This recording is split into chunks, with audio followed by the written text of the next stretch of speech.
Boa tarde, Rui. Boa tarde. Viva, seja bem-vindo.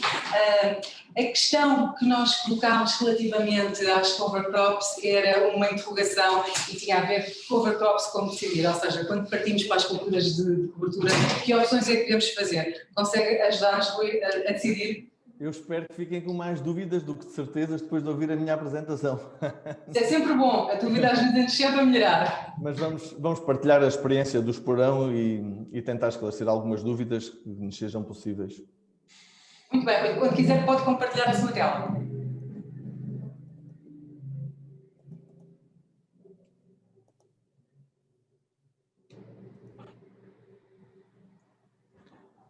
Já estamos a ver em modo full screen. Pode começar, Rui. Obrigado. Muito obrigado, então. Bom, em primeiro lugar, muito boa tarde a todos e queria agradecer o convite que foi feito ao Esporão para estarmos hoje aqui a partilhar a experiência que temos com as culturas de cobertura. Só fazer um pequeno enquadramento. O Esporão, desde o dia 30 de novembro, desde o último 30 de novembro, que toda a sua produção já está certificada para modo de produção biológico. Mas, e acho que importa ressalvar, as culturas de cobertura, as sementeiras, nada tem a ver com a agricultura biológica. Podemos fazer este tipo de gestão em qualquer tipo de modo de produção. Nós, pelo modo de produção em que estamos, fizemos uma adaptação de todas as nossas de gestão do solo, de forma a enquadrarmos no modo de produção biológica. Neste momento, nós, em termos de localizações, estamos em Reguengos, em Porto Alegre, no Douro e nos vinhos verdes. Tirando os vinhos verdes que adquirimos há relativamente pouco tempo, todas as outras áreas já estão certificadas em modo de produção biológica.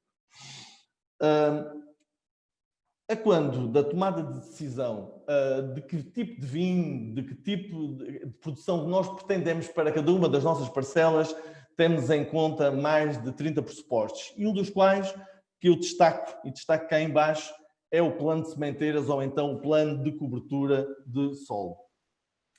Como podem verificar, aqui à direita tem o mapa da herdade, e o mapa da herdade com as diferentes opções que nós tomamos neste caso no ano de 2019. E temos desde cobertos espontâneos, a cobertos semeados, normalmente leguminosas para sidração, leguminosas em culturas plurianuais, gramíneas ou anuais ou também para culturas plurianuais, misturas das duas, leguminosas e gramíneas, e ainda nos últimos anos temos feito algumas misturas com melíferas. Podem ver, neste ano, em 2019, nós utilizamos 7 estratégias diferentes para diversas zonas de sementeira e de gestão. Quais é que são neste momento as alternativas aos cobertos vegetais? As alternativas aos cobertos vegetais são estas: ou a mobilização ou a aplicação de herbicidas. Sempre no Alentejo, em qualquer outra região, ainda são procedimentos que são feitos com alguma regularidade.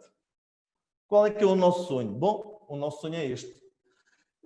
Estas imagens são de uma vinha que nós temos em Castelo de Vide, uma vinha que nós adquirimos em 2010 e desde então para cá nunca fizemos qualquer mobilização, nunca aplicámos qualquer herbicida, nunca fizemos qualquer controle de infestantes na linha de plantação, nunca. O único controle que é feito é o pastoreio, e que normalmente entramos com gado ovino após a vindima, a finais de outubro, até ao abrolhamento, até ao mês de março. E o facto de pastorearmos, conseguimos algum controle durante o período de repouso vegetativo. E depois, as únicas operações que fazemos são destroçar os resíduos dos cobertos vegetais espontâneos, nunca fizemos aqui qualquer sementeira, na entrelinha de plantação. Este é o nosso objetivo e gostávamos que isto fosse replicado para toda a nossa área, mas infelizmente não é impossível por questões de características do solo. Aqui os solos são muito mais arenosos, são muito mais fáceis de drenar, têm menos tendência a compactar e então é fácil fazer esse tipo de gestão. Quando passamos para solos mais argilosos, temos mais dificuldade porque temos maiores níveis de compactação.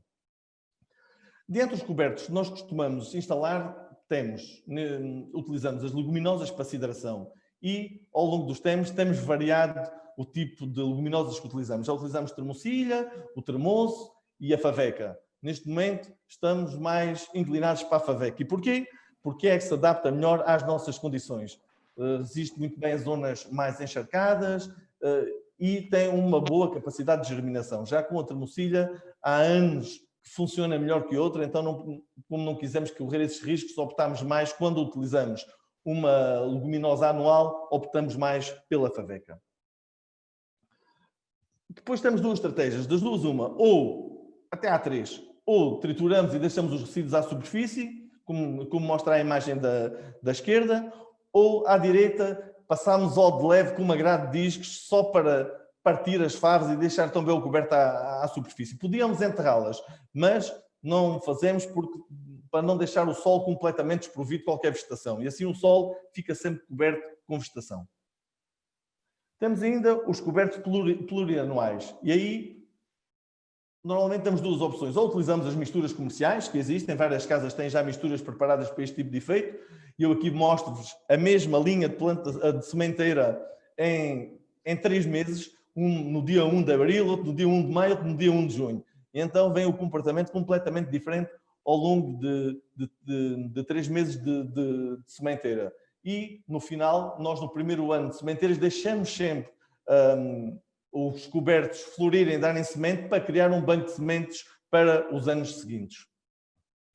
Depois, este ano, em colaboração com a Natural Business Intelligence, do qual o meu colega que vai falar a seguir, o Paulo Pereira, faz parte, nós tentámos selecionar um conjunto de sementes para semearmos nos nossos cobertos. E o que fizemos aqui foi nada mais nada menos aproveitar as variedades que já existem na nossa exploração, que existem na herdade, e acrescentar algumas que sejam sempre autóctones.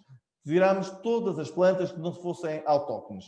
E então chegámos a uma mistura que nós próprios fizemos a seleção, fizemos as percentagens de sementeira e instalámos. Como podem ver, há aqui desde trevos até leguminosas, até gramíneas, há uma grande variabilidade. Salvo erro, foram 13 variedades que nós enquadramos em 4 cobertos diferentes. Depois temos as gramíneas, que normalmente ou utilizamos também de forma única, sem sementeiras, sem haver qualquer introdução de uma leguminosa. Neste caso, temos utilizado o azevém, a aveia, o triticale e o centeio. O objetivo, e temos utilizado aqui o azevém, porque normalmente o azevém tem um ciclo que se prolonga mais pelo mês de maio, aguenta mais, tem alguma resistência até à falta de água e ajuda-nos muito nos cobertos. No caso, ao ter o coberto sempre verde muito mais tempo, ajuda-nos no controle de algumas pragas. E porquê? As pragas, em vez de estarem na vinha, continuam nos cobertos vegetais até mais tarde e ajuda-nos muito no controle de algumas pragas. E assim, a seguir, temos utilizado também, e nos últimos 4 anos, algumas misturas com plantas melíferas que têm tido um impacto muito grande ao nível da fixação, quer de auxiliares, que nos vão dar um grande aporte depois na ajuda no controle de algumas pragas, como a aranhiça amarela e a cigarrinha verde, e de polinizadores. Nós testámos, e o Paulo também vai mostrar isso, encontramos muitos polinizadores, houve um aumento exponencial de auxiliares e polinizadores. Neste momento estamos a utilizar em faixas, em vez de semearmos em linhas contínuas, estamos a utilizar em faixas de mais ou menos de 30 em 30 metros, fazemos uma faixa com plantas polinizadoras. Uma coisa que eu vos queria mostrar, nós em agricultura biológica, como vocês sabem, estamos muito restritos ao nível de fertilizantes que podemos aplicar na vinha. E eu mostro-vos aqui um gráfico que é em 3 anos, em 2015, cada coluna corresponde a um ano, 2015, 2016 e 2017. Nada disto não é um estudo científico, é um estudo prático, em que nós fizemos amostras dos mostos de parcelas em que só havia vegetação espontânea com algumas leguminosas, em que fizemos faveca em linhas alternadas, em que fizemos faveca a linha toda, e em que fizemos misturas de trevos em linhas alternadas. E como vocês podem ver, o nível de azoto assimilável, tirando a vegetação espontânea, tem um incremento extremamente importante nos nossos mostos. Quando tínhamos salvo-estação espontânea, os níveis de azoto assimilável nos mostos eram muito baixos. Os meus colegas de enologia queixavam-se que tínhamos níveis muito baixos e agora, com estas metodologias e com estas técnicas, nós conseguimos elevar os valores do azoto assimilável nos mostos para valores muito próximos do que eles acham desejável. Depois, sempre pergunta, que operações culturais é que fazem para instalar os vossos cobertos? Muito simples.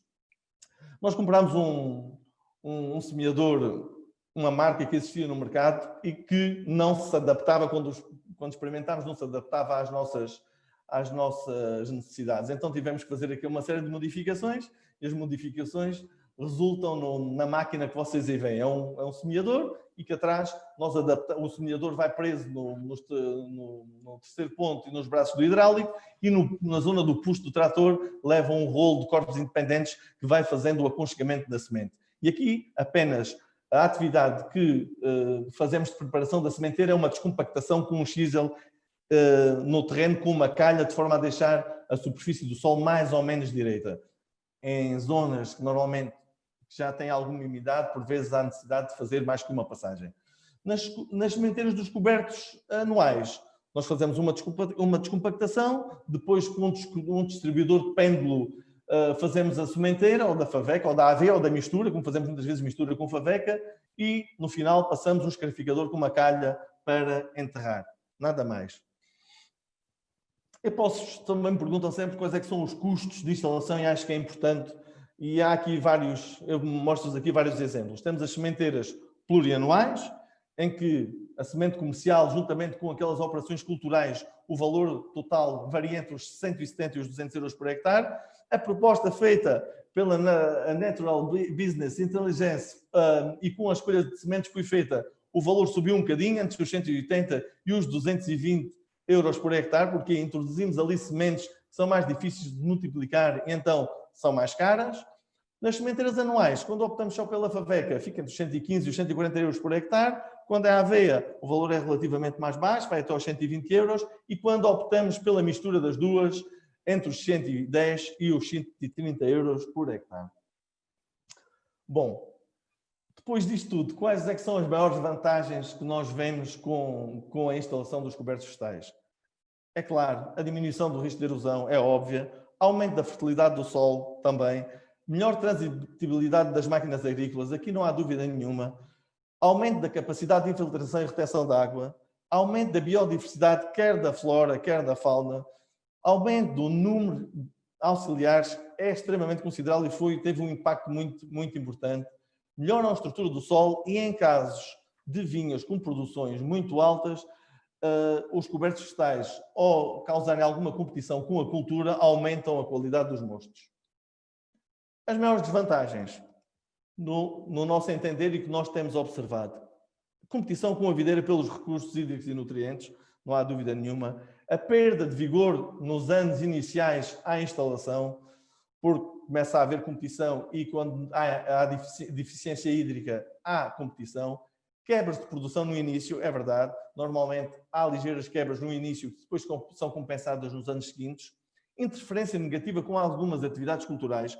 Eu falo no nosso caso específico, porque estamos em modo de produção biológica, como nós não aplicamos herbicidas na linha de plantação, utilizamos máquinas e os serviços são mecanizados, por vezes, quando não optamos pela variedade do coberto certo, pode haver alguns problemas com empapamentos, com excesso de vegetação, que vai ter alguma dificuldade depois na remoção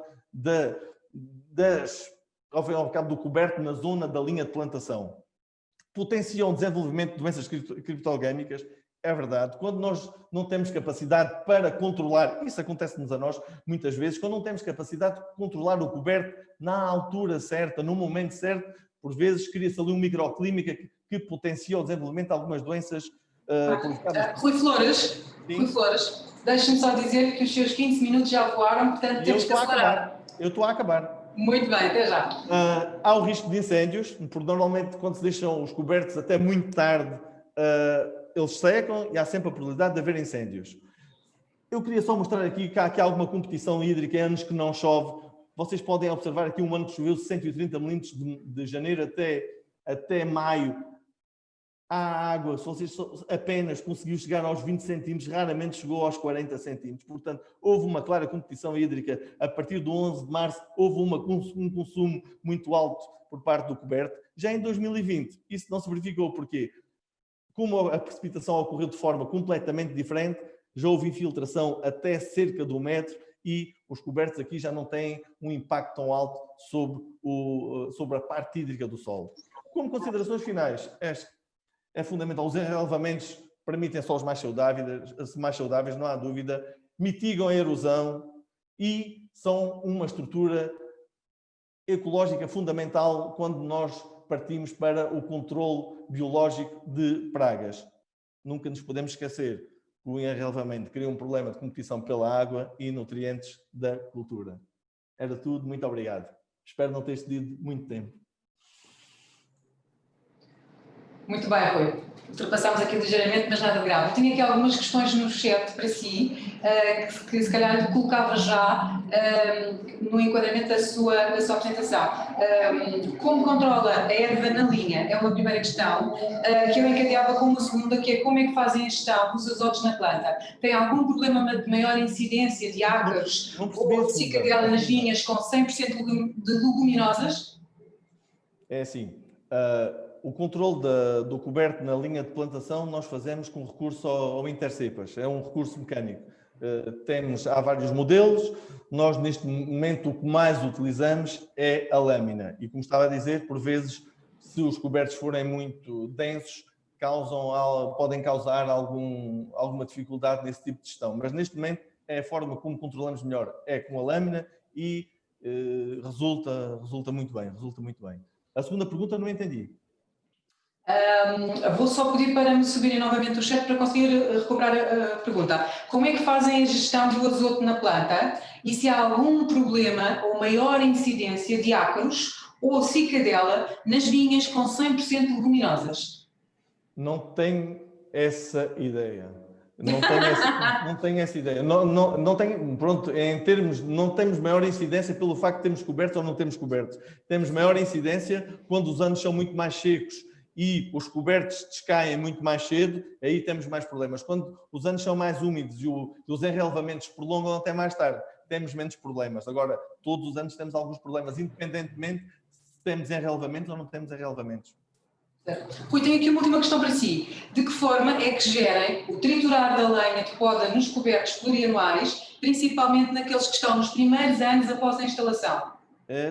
Deixo até ao fim, só controlo só faço o destroçamento do coberto vegetal quando o coberto, normalmente fazemos em linhas alternadas, mas quando não fazemos em linhas alternadas, só durante o mês de junho é que tritura a lenha de poda. Quando são em linhas alternadas, faço sempre na linha que não foi feito o enrelvamento. Muito bem. Rui. Eu estou disponível para responder a todas as perguntas por chat, podem me enviar por mail que eu respondo àquilo que eu souber responder. Muito bem, então deixe-se ficar por aí, pode haver ainda alguma questão que alguém queira colocar. Vamos ter agora a seguir uma outra apresentação que também vai intercalar muito e tem muitas sinergias com o que acabou de dizer, portanto deixe-se ficar por aí porque provavelmente poderá haver aqui mais questões para si, mas de qualquer das formas deixo obviamente agradecer esta partilha de informação e do vosso caso, que penso que foi muito, muito útil e aprendemos aqui bastante sobre esta questão das cover crops. Obrigada, Rui, deixa-se ficar por aí e vou-te chamar já para complementar esta questão das cover crops o Paulo Carvalho Pereira. Boa tarde, Paulo. Boa tarde. Seja bem-vindo. O Paulo é biólogo de formação, mas especializado em botânica. E se calhar se aqui há uma década atrás poderia haver aqui algumas questões, mas porque é que estamos a trazer um especialista em botânica para discutir agricultura, hoje em dia faz todo o sentido, verdade, Paulo? Sim, eu acredito que sim, e ainda por cima eu sou um botânico que quase era agrónomo, portanto acho que ao fim de 30 anos de biologia finalmente encontrei aqui o sweet point aqui entre as duas coisas e pronto, é isso, ou seja, tudo o que tem a ver com a agronomia que tenta trabalhar com a natureza, penso que um botânico pode ser uma mais-valia. Muito bem, Paulo. Eu penso que tem algumas imagens para partilhar connosco, se quiser compartilhar a sua tela. Sim, vou então. Ok. Já estão a ver? Já estamos a ver, sim. Tinha que pôr isto. É só colocar em modo de apresentação e pode iniciar. Sim, onde é que isto está? Ok. Pronto, agora já Muito está. bem, está perfeito, Paulo. Pronto.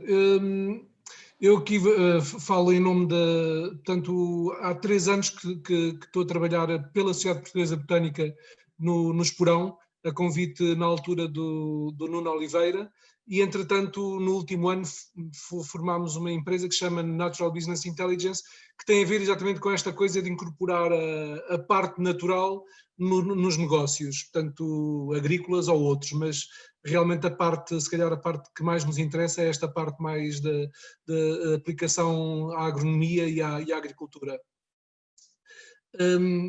Só dar aqui um enquadramento muito rápido. Isto aqui eu andei a fazer, não sei se vocês veem, tenho aqui um livro grande, andei a fazer esta coisa que é a lista vermelha da flora portuguesa, que é uma lista no fundo de todas as espécies que estão em perigo de extinção em Portugal na área da flora, e agora estamos a fazer uma coisa que é o Guia da Flora de Portugal com 2000 e tal fotografias. E portanto fui eu que estive a fazer as bases de dados, e nessas bases de dados uma das partes interessantes é que das 3000 espécies autóctones, 2/3 têm algum interesse para o homem, sendo que o outro terço são plantas tão raras, que mesmo que tenham interesse nós não sabemos. E destes 2/3 que são úteis, há uma parte muito importante, portanto de 200, cerca de 11%, que são espécies forrageiras. Portanto, obviamente este conceito de forrageiro já é um conceito moderno, portanto não é só as leguminosas, são todas as espécies que podem de alguma forma ser interessantes para a agricultura, desde os pastos de feno aos prados de polinizadores e de auxiliares, etc. Mas realmente é muito interessante porque é um património que efetivamente aqui há uns anos se calhar era descurado, a agricultura era vista simplesmente como a planta que estamos a querer cultivar e não contar com tudo o que está à volta. E portanto é um bocado isto agora que uso para estas coisas. Uma das grandes surpresas desta coisa da lista vermelha da flora, das espécies que estão em extinção, é que, ao contrário das ideias que as pessoas têm, que a maior parte da flora está ligada aos bosques ou está ligada aos carvalhais e coisas assim maiores, na realidade, a realidade é bastante diferente. A realidade é que a maior parte das nossas espécies são espécies de prados e de pastagens. Portanto, nós ao mantermos prados e pastagens e, já agora, manter também as manchas de matos, a vegetação aquática nas ribeiras, a vegetação costeira e a vegetação também das pedras, estamos a contribuir para a conservação da biodiversidade. Portanto, enquanto NBI, o que nós fazemos sempre é dizer onde está a virtude é exatamente neste mosaico. E o mosaico é rico em todas as suas áreas e, para grande surpresa minha, inclusivamente nas entrelinhas das vinhas e nos prados que rodeiam. Portanto, esta biodiversidade dos prados e pastagens é realmente uma característica interessante de Portugal. Agora, indo mais à parte que nos diz aqui a respeito dos cover crops, nós podemos usar, em primeiro lugar, as plantas como indicadores, portanto, indicadores de excesso de azoto ou de potássio, ou indicadores de solos ácidos, indicadores de demasiada nitrofilia, inclusive indicadores de que existe pouca saúde no solo. Portanto, a primeira coisa que acontece, e qualquer pessoa que faça agricultura sabe disso, é que há uma simplificação. Portanto, quando temos um solo rico e um banco de sementes rico, vamos ter vários grupos de plantas ao longo do ano. Em geral, assim, regra geral, lá está, coisas de botânica, mas que acho que são muito interessantes nestas coisas. Temos, em primeiro lugar, as crucíferas, portanto, os charamagos e coisas do género. Depois vamos ter as leguminosas e as papoilas e cariofiláceas. Depois entra para as compostas, portanto as compostas têm ali no verão, são muito importantes, no fim da primavera, início do verão, e finalmente as gramíneas. Portanto, normalmente ao longo do ano, quem olha para a vinha ou quem olha para a natureza, já agora, vai perceber que há um turnover, portanto uma grande, aliás, chega a ser o 100% da biomassa, chega a ser grupos diferentes. Portanto, nós no inverno não conseguimos adivinhar o que é que vai acontecer no verão que vem a seguir. E essa parte de usarmos as espécies como indicadoras poderá ser muito interessante, porque assim como se fala da agricultura de precisão, pode-se fazer uma ecologia de precisão, ou seja, dizer exatamente quais é que são os talhões que estão a precisar de fósforo ou quais é que têm matéria orgânica a mais, porque as espécies vão nos dizer isso. Portanto, também nos vão dizer uma coisa que é, por exemplo, se está tudo cheio de avoadinhas, de conizas, de ásteres ou de erva moira, de solanum, quer dizer normalmente que estamos em presença de talhões que estão a ser muito intervencionados, com muito pesticidas e muito herbicidas, e essas espécies basicamente são uma praga porque são resistentes a esses mesmos herbicidas. Portanto, estamos a falar de uma simplificação do ecossistema que às vezes chega a salvar 5, 6 espécies que dominam por completo toda hectares e hectares de áreas produtivas. De onde é que isto veio? Portanto, basicamente, há muita informação que em geral está muito ainda na academia, sem ir para o campo, e basicamente o que nós podemos fazer é trazer essa informação para aplicar agora nestas novas abordagens mais amigas da natureza.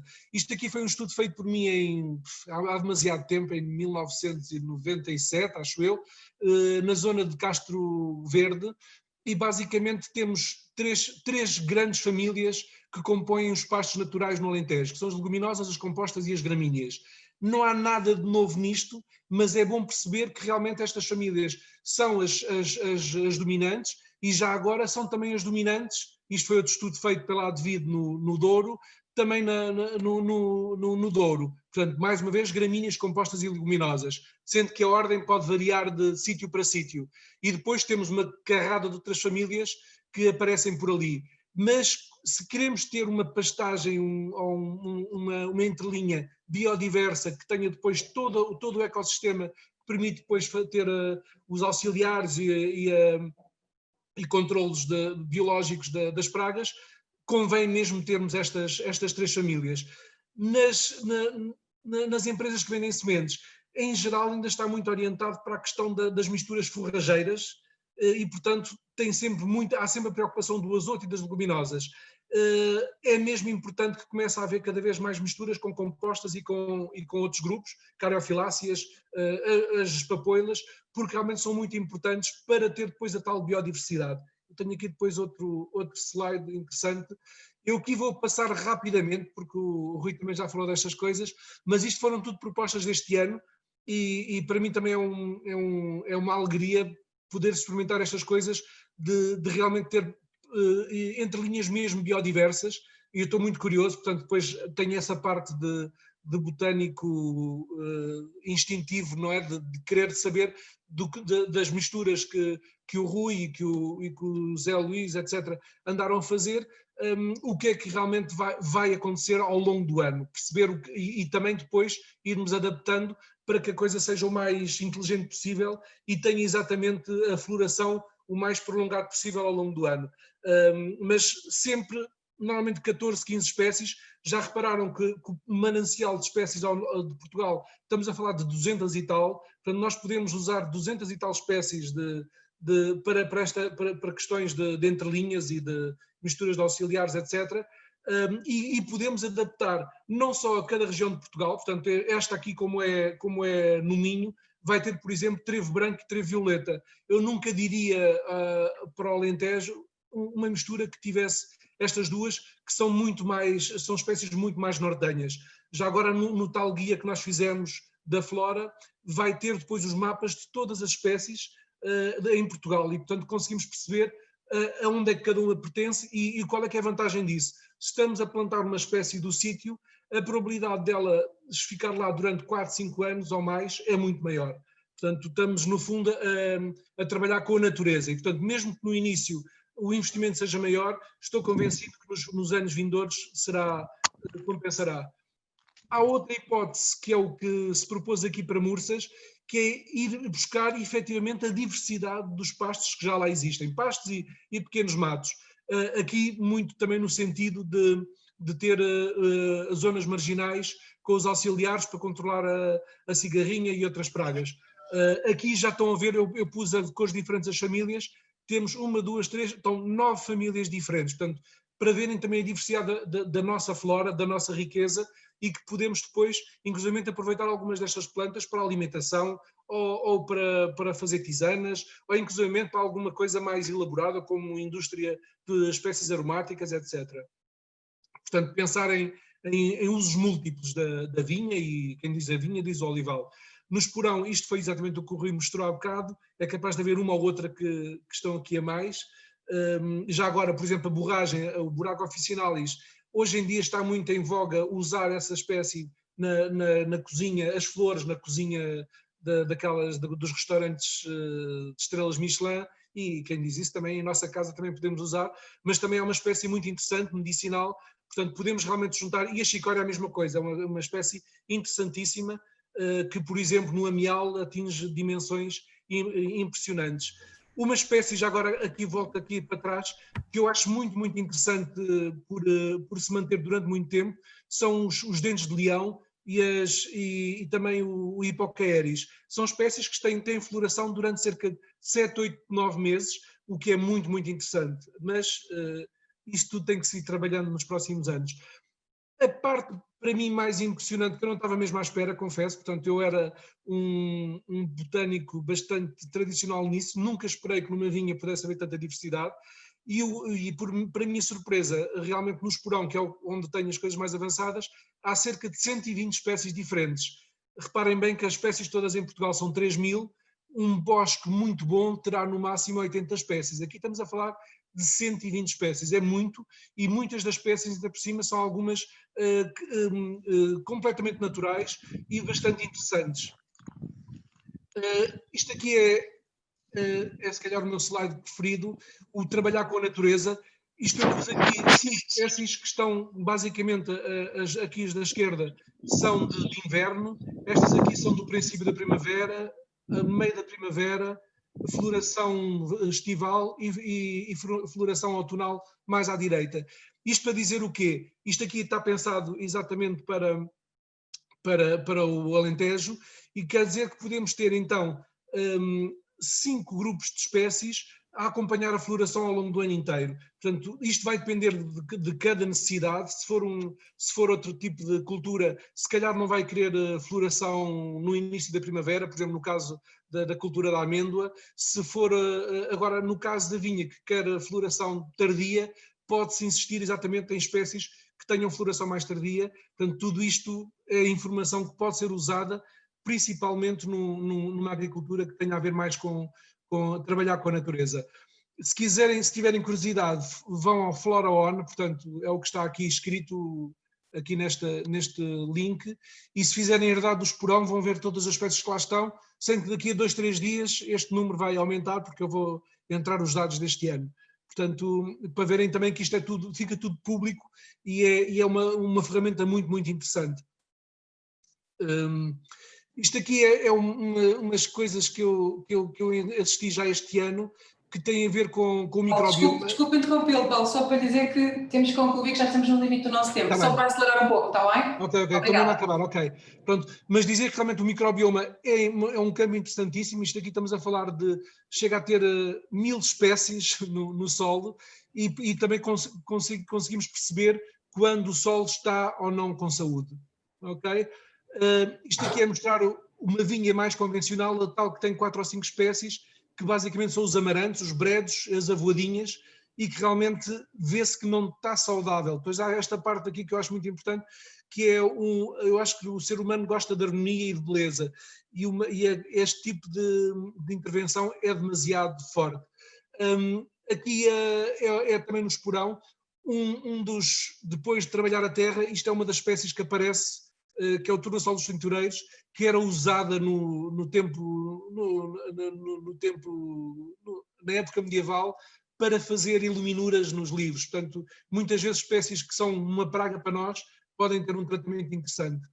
E esta aqui mesmo a acabar, a grama, que é se calhar o grande inimigo aí do pessoal das vinhas, por causa ali na zona de rega, pode ser comestível e pode ser usado como medicinal. Eu uso aqui este chavão, que é o que o pessoal usou para o lagostim de rio. Se não podemos vencê-los, vamos comê-los. Portanto, acho que o sabermos a utilidade das plantas também nos permite depois ter um uso para elas. Portanto, se apanharmos muitas. A último slide. Isto aqui é uma coisa de um projeto Horizonte 2020 na Itália, em que eles usaram toda a parte de sensores para fazer um cubo hiperespectral da vinha. Portanto, dizer que realmente a parte artística pode ser também utilizada de uma forma inovadora, parece que não tem nada a ver, mas obriga-nos a olhar para a natureza de uma maneira diferente. Eu também sou músico e, portanto, eu tinha que falar disto porque faz parte também do meu DNA. E pronto, isto aqui é a minha filhota, aqui com uma varinha de condão e um arco-íris, para dizer isso, que é a beleza destas coisas, está bom? Obrigado. Paulo, pronto, aqui uma nota romântica para terminarmos aqui a apresentação. Bem, Paulo, só para dizer que a esta hora o Rui Flores está com uma tendinite, porque já respondeu a tantas questões aqui no chat, que já, de certeza absoluta, que vai precisar de descansar 15 dias. Eu creio que há aqui uma questão para si que eu vou passar a ler. Existe disponibilidade comercial de sementes silvestres, Paulo? Existe alguma possibilidade, sim. Portanto, eu, por exemplo, estou a trabalhar com um consultor na área do amendoal que compra sementes em Espanha, em alguma quantidade. Portanto, os espanhóis estão um bocado mais avançados nessas coisas. Em Portugal há também uma empresa que vende só sementes portuguesas, mas penso que não está preparada para, por exemplo, fornecer para 400 hectares. Que é as sementes, eu por acaso não sei como é que se chama este, sendo que neste momento as misturas que estamos a falar são das empresas mais convencionais em Portugal, portanto, as que existem no mercado normalmente. Portanto, eu fiz esse cruzamento, eu não usei as minhas misturas, eu fui cruzar as minhas misturas com as que havia disponíveis no mercado, porque senão não, é tudo muito bonito, mas depois não se consegue fazer nada.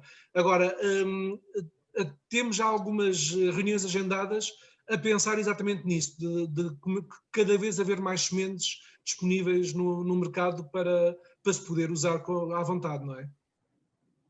Bem, Paulo, creio que tenho aqui mais uma questão para si. Se existe alguma plataforma de informação na qual se possa aceder à informação semelhante àquela que esteve aqui a partilhar connosco? Existe o Flora One, portanto, o que eu estava a dizer, portanto, tem portanto, é um site, um portal aberto a toda a gente, portanto, que dá para ver qualquer espécie de Portugal, e vai existir em breve, portanto, essa tal publicação da Flora de Portugal, portanto, que é patrocinada pela capital verde ecológica de Lisboa, e portanto isso vai existir tudo. Já agora estava aqui alguém a falar da Sigmeto, nós trabalhamos com a Sigmeto, mas mais na parte de espécies arbustivas e plantas já feitas, não nas sementes. As sementes ele também nos recomenda, as sementes mais complicadas, recomenda-nos também algumas empresas espanholas. As portuguesas têm muitas misturas forrageiras, portanto isso está mais do que trabalhadíssimo, tem coisas excelentes. Muito bem, Paulo, muito obrigada pela sua partilha e por este conhecimento que hoje esteve aqui a partilhar connosco. Eu vou-lhe pedir que fique por aí mais um pouco, se quiser desligar a sua câmara e o seu micro. É possível que sejam dirigidas mais perguntas a si. E eu lhe pedir também se podia partilhar no chat o link então para esta plataforma de informação que falou. É sempre mais direto e sempre mais útil para as pessoas poderem aceder. Portanto, se quiser ficar por aí também temos a direito a responder aqui às questões da nossa audiência. Agradecia. Paulo e Rui Flores, mais uma vez, muito obrigada aqui pelos vossos contributos. Foi um gosto ouvi-los, creio que aprendemos todos muito. Nada disto são fórmulas mágicas, tudo isto terá que ser adaptados às nossas explorações, aos nossos terroirs, mas penso que nos deixaram aqui ideias muito interessantes e muito positivas para aquilo que podemos fazer nas nossas culturas de cobertura. Mais uma vez, obrigada aos dois pela transmissão de conhecimento tão útil. Muito obrigada e boa tarde aos dois.